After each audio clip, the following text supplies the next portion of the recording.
When an emergency meeting of the International Energy Agency is underway, major consumer nations are trying to find a way out of the current energy crisis, which has seen the price of crude jump 30% this year and gas prices skyrocket. Now, they're discussing a further emergency release of oil from their reserves to help ease the price hikes that have contributed to soaring global inflation. Last night, U.S. President Joe Biden signed off on the largest release ever from the U.S. Strategic Petroleum Reserves, amounting to 1 million barrels a day for 6 months. Several other IEA members have chimed in, Japan saying it will act appropriately. South Korea says it will support additional cooperation. New Zealand says it has reserves available, while India says it is committed to initiatives to calming the market. They're seeking to plug a shortfall in international production that's been made worse by Western sanctions on Russia over its war in Ukraine. The IEA forecasts a loss of about 3 million barrels per day of Russian oil this month. And further complicating the energy crisis is the confusion that reigns in the dispute between Moscow and the West over payments for Russian exports. President Putin has signed a decree ordering foreign buyers to pay for Russian gas in rubles or risk having their contracts halted. But despite the threats to turn off the taps, Russian gas continues to flow to Europe. The region, which imports 40% of its gas from Russia, is bracing for a natural gas emergency that could spark rationing.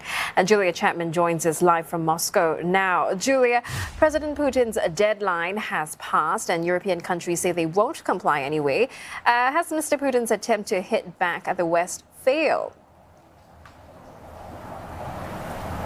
Well, he did initially suggest that this was going to be an ultimatum that all so-called unfriendly nations would have to pay for their energy in rubles. But he does seem to have made some concessions. Some halfway point has been found. In this decree, it now says that these nations, mostly in Europe, will be able to pay for their energy still in the currencies that the contracts are denominated in, which is mostly euros or the US dollar.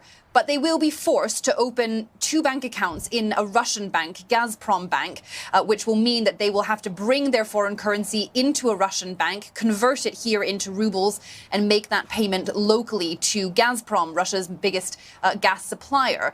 So this is, of course, not exactly an insistence that the Western countries will have to pay in rubles, although ultimately it will be rubles that the supplier receives. But what this allows Russia to do is put off some kind of any kind of possibility of the bank being sanctioned in the future, because Western nations will be forced to use it. And it also ensures that Gazprom itself, the energy supplier, will be receiving all of its money in rubles, although at the moment it was already forced by the Russian central bank to convert 80% of its foreign currency into rubles. So undoubtedly, this does seem to be more about the devil in the details, more of a halfway point that has been reached, some sort of compromise, because, of course, Russia is very reliant on providing its gas to Europe. It's a major supplier, and that affects both Russia and the West as well. Well, Julia, the Russian ruble, meanwhile, has performed a remarkable recovery. That's after being hammered following the invasion of Ukraine. It is now back to where it was. What can we read into the rebound? Certainly, the Russian ruble has almost recovered to what it was on February 23rd. Incredible gains, actually, recovery that we've seen since it fell to its lowest ever point against the US dollar in history.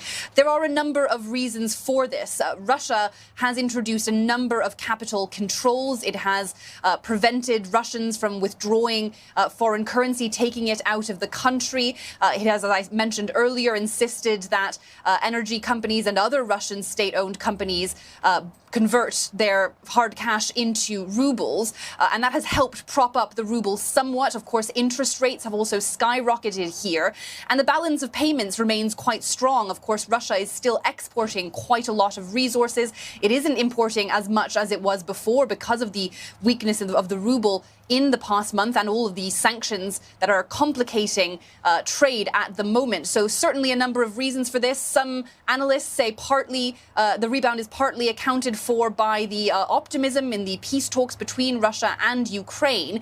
But ultimately, over time, there will still be a huge amount of pressure on the Russian ruble. There is only so long that the government and the central bank can help prop it up. And Russia is expected to see a contraction at some point this year. And that is ultimately going to put more downward pressure on the ruble as well. Thanks for that, Julia Chapman there in Moscow.